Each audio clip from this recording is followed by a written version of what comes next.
Қайырлы күн достар, өте дәмді және өте қарапайым рецептпен дайындалатын пеште пісетін орама дайындайтын боламыз. Ендеше кеттік. Ол үшін жылы суымызға бір ас қасық тұзымызды саламыз.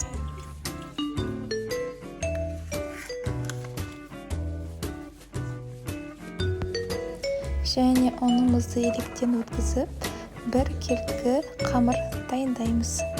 Видеомды соңына дейін көруге кеңес беремін және тіркелуді ұмытпаймыз. Міне осындай жұмсақ қамыр дайын болды. Енді салмасын дайындаймыз. Ол үшін екі жуамызды майдалап, уақтап, турап шығамыз. Негізі салмасына фарш салсаңыздар, картоп, моркоп салсаңыздар болады. Мен өзім жуанмен жақсы көремін, сондықтан жуаны пайдаландым. Енді осы жуамызға дәміне қарай тұз, бұрыш және сұйық майды құйып, жақсылап тұрып араластырамыз.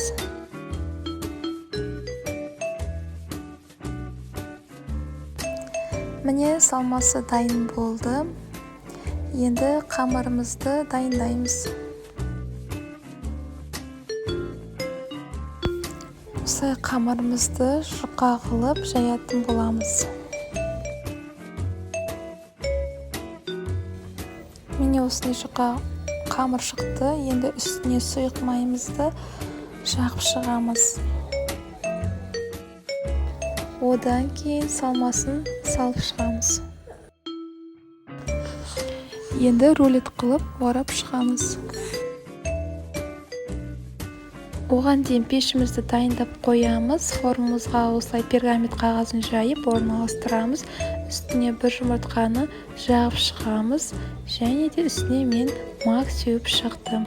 Кунжут сепсеңіздер де болады. Ысып тұрған пешімізге 35-40 минутқа жібереміз.